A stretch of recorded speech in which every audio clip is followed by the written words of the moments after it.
Hey Lawn Care Nation, it's the end of the 2021 lawn care season, and that means that it's time for me to finally do a review on this ECHO PB-9010T Backpack blower. So before I get started, just a quick disclaimer that ECHO did send this out to me free of charge for me to use and review, but they have no say in how I express my opinions and what I'm going to talk about in this particular video. So just to recap, I'm sure you guys have seen a bunch of videos on this unit already, but let's recap some of the specs. So this unit puts out 1,110 CFM at the nozzle. It's currently, with its 48 newtons of blowing force, the most powerful backpack blower that you can buy available on the market today. It has a 79.9 cc engine. Has a maximum airspeed of 220 miles per hour. It comes in at a weight of 26.7 pounds. Has a fuel capacity of 83.8 fluid ounces. And has a noise decibel rating of 80 decibels. This unit also comes with a 2-year commercial warranty and a 5-year consumer warranty. So I've had the chance to use this every day in my lawn care business for 3 months now, from the middle of August all the way through to the middle of November here now, with the end of the lawn care season. And that means that I got to use it to tackle the most difficult time in a lawn care business, and that is those dreaded fall leaf cleanups. So where I'm at in the Pacific Northwest, where it's constantly raining, that means an enormous task cleaning up heavy and wet leaves. And the PB-9010 does not disappoint, let me tell you. The name of this unit, the whole reason you'd be getting this unit is for the sheer volume and power that it pulls out. And it's hard to wrap your head around at first. You're thinking, especially if you've had experience with other backpack blowers, how powerful could it be? How much more power could it be generating compared to my, whatever backpack blower you're using is? But let me tell you, it was actually quite shocking the first few times putting this on. And there was a bit of an adjustment period in using the machine at full throttle, particularly on that nozzle side. At full throttle, you can feel the torque of the machine. It, and being strapped to you, you feel your whole body sort of torque on an angle, and when you're trying to walk, you're doing sort of this modified sideways crab walk as you're trying to blow debris at full throttle. And this really becomes apparent if you're trying to blow debris or clean in sort of an uphill type scenario. If you're moving uphill and you're blowing at full throttle, it really becomes difficult. You can really feel that resistance of you moving forward with that machine pushing all of that air velocity back towards you. So yeah, it's quite shocking to me. I didn't think it would be that noticeable compared to my PB-770. But this unit is just an absolute monster. There's just no way else to describe it. Okay, so let's go some of the things that I don't like, some of the cons about this PB-9010T. So the first one is the noise. So this unit is extremely loud. The decibel rating on this unit is 80 decibels. So, the neighbors in the areas that you'll be working will definitely know that you've arrived to do a leaf cleanup. So con number 2 for this unit is the weight. So at 26.7 pounds, it's just shy of 2 pounds heavier than my ECHO PB-770 and last year's ECHO PB-8010 model, which utilized a complete carbon fiber frame and fan housing.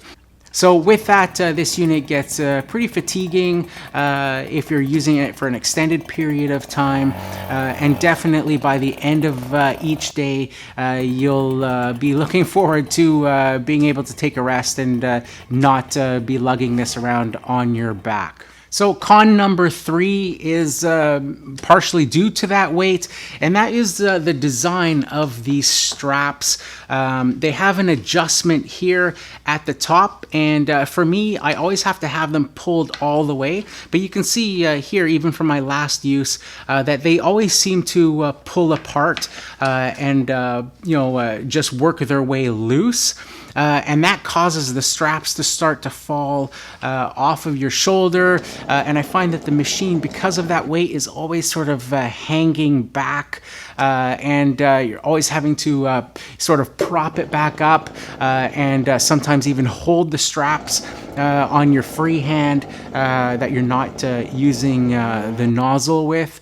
Just to keep it from slipping off your shoulders because of that weight. So I wish they would have included a chest strap at the bottom there to be able to cinch those two shoulder straps together to prevent them from coming off of your shoulders, just because of that added weight that this unit has. So the next con that I would say is that the tube for this unit is just absolutely massive. It's long in length, it's got a large diameter, and it's also very, very rigid to be able to bend that accordion type joint here. It's very, very stiff feeling compared to my ECHO PB-770. Now, they say that this has been improved over the PB-8010, which had some issues with that joint there being very, very stiff.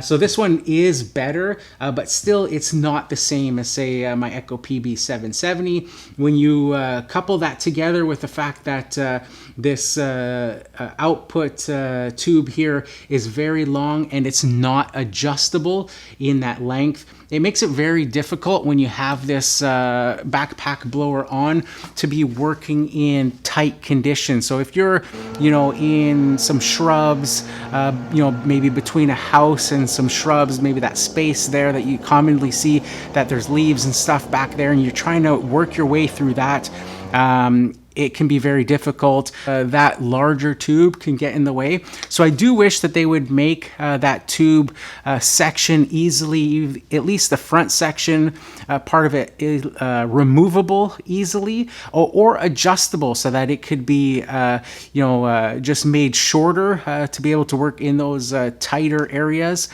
Okay, so those are all the cons. So a couple of just some observations that I wanted to make as well on this unit that I haven't quite decided whether they're a good thing or a bad thing, just sort of on the fence about right now. And the first one is this plastic housing here, this orange plastic housing.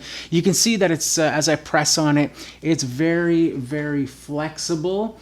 Compared to my PB-770, where that housing is like a harder plastic, the same as sort of the fan housing, this at first sight makes it feel kind of cheap. That it's got such flex to it. In the long run, this is actually probably there for a reason. It's probably a better design, I would say, for as far as impact resistance goes if you are to bump into something. So that's why I have it on sort of my observation list of not sure how I feel about it. Kind of feels cheap at first, but it's probably best in the long run. So the next thing that I would say that just an observation about is I'm not too sure how I feel about this whole design here, this whole open area here. So I'm used to using backpack blowers like my ECHO PB-770 in recent years, and they have a fully enclosed design. So the carburetor, the fuel lines that you can see exposed here, there's a ground wire, it looks like, down here that's exposed. this air intake here. This is all covered up in those other backpack blower designs, and I think I like that better than having this all exposed here. My worry with this is, like I said, just in those tight conditions, if you're trying to get in some of those areas, or you're working around trees and stuff, having branches and stuff that might accidentally pull up or get caught up in these fuel lines or that wire in there, and accidentally pull something out, or even knock this air intake or damage this air intake tube that's on the side here. So I think personally I like having sort of that whole enclosed design of my ECHO PB-910T better. So the next thing on the list, as just a general observation, is at first glance the fuel tank on this unit is absolutely massive, and it's nice having a large fuel tank, but I will say though that the effect of having a large fuel tank is somewhat negated when you're pairing it up with a 79.9cc engine, because this unit in my observations is quite thirsty. So I found that despite having a large fuel tank, that it seemed to go through that fuel very, very quickly. I don't think you're getting any extra run time from the larger fuel tank with this unit, because the motor it's using a lot more fuel. So that sums up all of the pros and cons for this unit, and my use case scenario for this particular unit going forward. I will be using this unit strictly for doing those heavy leaf cleanups. So in my lawn care business, because I'm doing smaller density type properties for the last few years, I use an ECHO PB-2520 handheld blower for my weekly lawn maintenance. It generates more than enough power for blowing off grass clippings off of sidewalks and patios and driveways and that sort of thing. And then I have my ECHO PB-910T backpack blower. Of course, not as powerful as this unit, but just easier to handle, a few pounds lighter, and it's perfect for doing those general cleanups when you need more power than a handheld blower throughout the year. Where this unit will come in handy, and when I'll be bringing this unit out, is strictly in October, November, when we get into that monsoon season here in the Pacific Northwest, when the leaves are all coming down at once. They're always soaking wet and heavy. That's when this unit really outshines all of the others. So, even though I've got a handheld blower and I've got another backpack blower, the PB-9010T definitely still has a place in my equipment arsenal for future years to come. So that's my review of the ECHO PB-9010T backpack blower. If you like this video, make sure you hit that like button. If you haven't subscribed yet, consider subscribing. Leave a comment down below and let me know what you think of the ECHO PB-9010T backpack blower.